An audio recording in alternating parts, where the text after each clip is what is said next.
Salutations, respected viewers. This is George from Ireland. This video is about Hibernophobia. So, anti-Irish prejudice, where does it come from? What are the usual tropes of this prejudice? How widespread is this? This is going to be part of my eclectic channel with where I range over a number of topics and have much the same approach to this. Racial prejudice is not something that's easy to quantify. I don't have statistics at my fingertips, so my style would be necessarily somewhat anecdotal.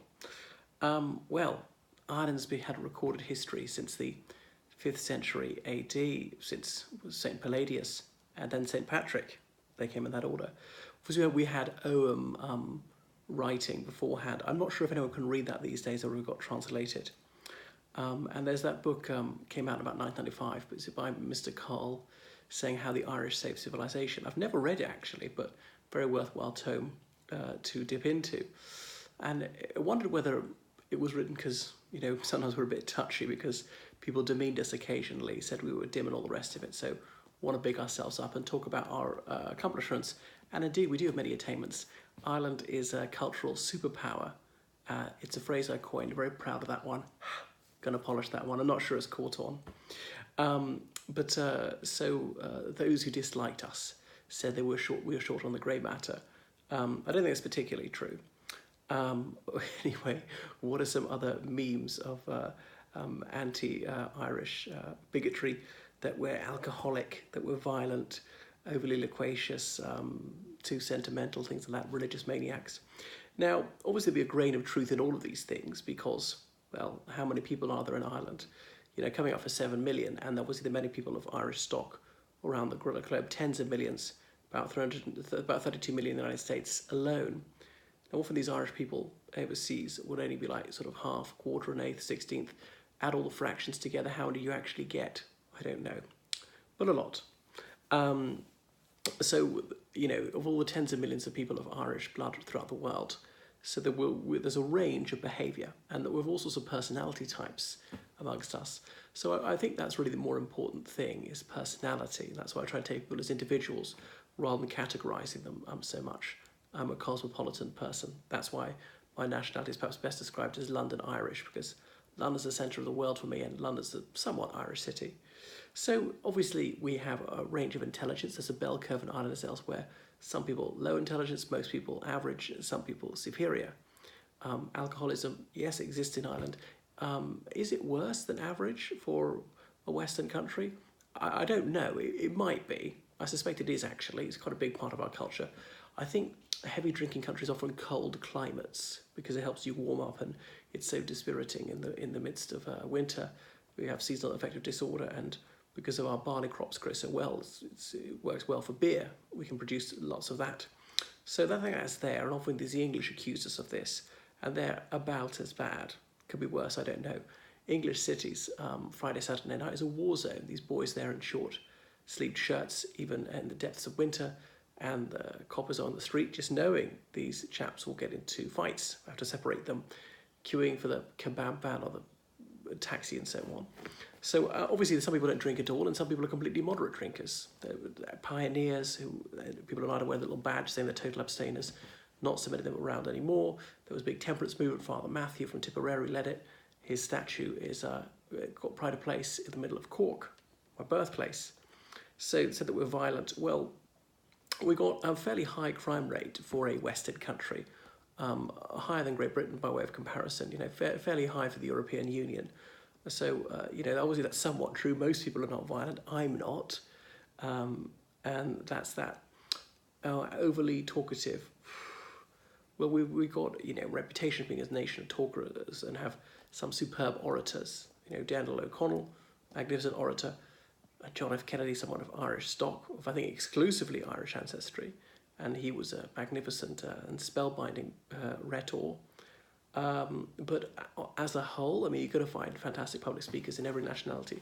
As a whole, are we better than others? I'm not sure. Are we chattier? In my experience, no. There's a range. Obviously, some people are motor mouths, and I'd be one of them. And then some people are averagely talkative, and other people are laconic, and a few people are elective mutes. So so the anti-Irish tropes are mostly nonsense, but being talkative is some kind of a type of intelligence. So logorrhea is a bit off-putting. So obviously we have some geniuses, and people have won Nobel Prizes. Per capita, we've won more than most of them. I know there's this argument, oh, well, whites set it up, so there's a cultural bias towards whites, particularly Western whites. We've won them in physics and things like that, because literature, that's so subjective, it's really a matter of taste.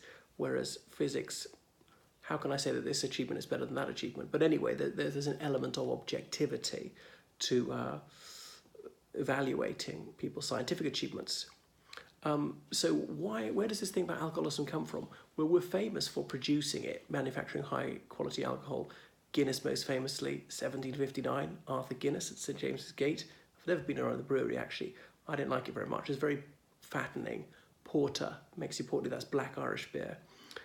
People say, oh, the Liffey water is the best, it doesn't travel well, you can't produce it elsewhere. I'm not sure. Popular in Nigeria, so I'm told. Kilkenny beer, not so well known at all actually.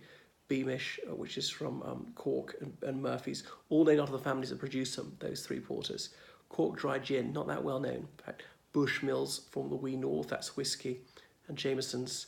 Notice Irish whiskey's got an E in the middle, whiskey like key for the door, as opposed to Scotch, which has got no E. So, I mean, a doctor told me that alcoholism is more prevalent amongst us. We're somehow genetically predisposed to dipsomania. I don't know if that's true.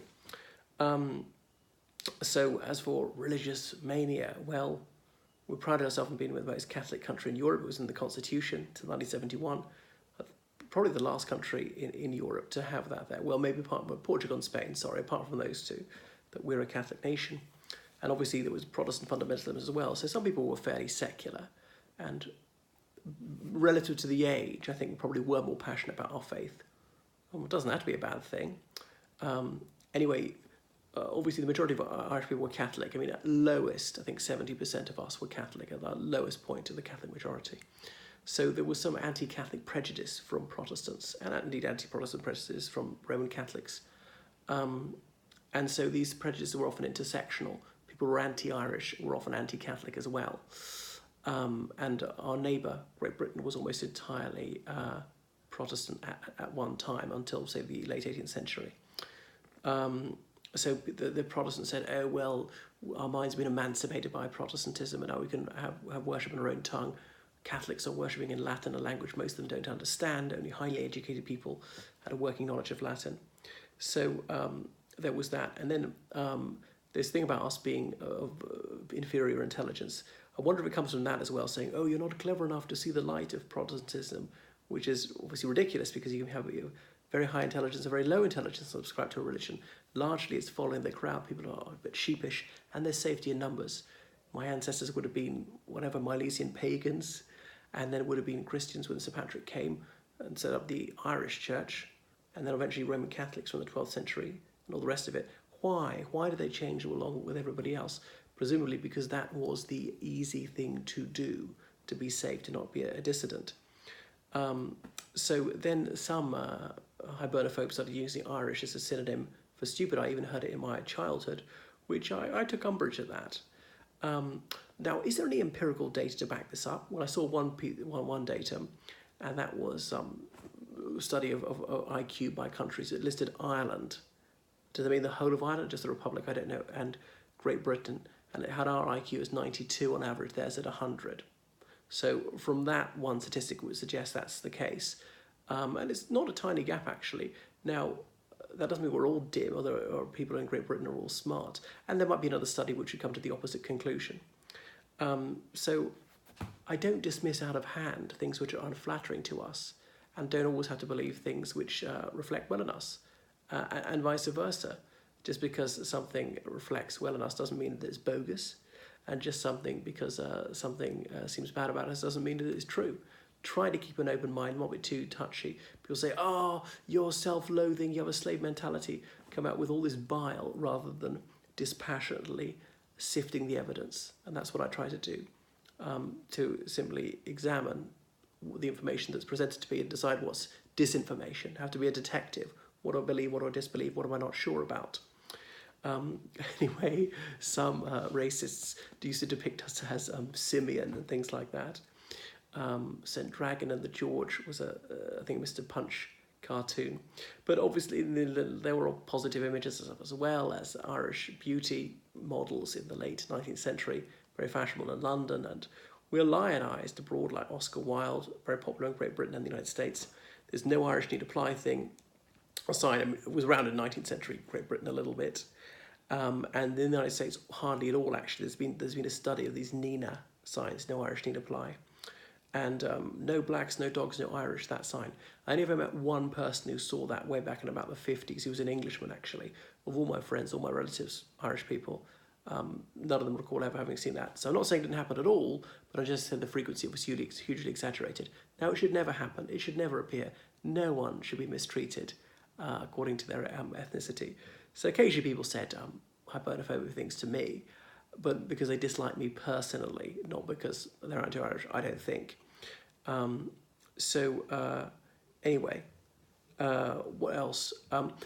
Some of the things that were never said about us, our women were never thought to be prostitutes. I'm not saying there were no Irish prostitutes, not very often. So not accused of that sexual immorality, actually.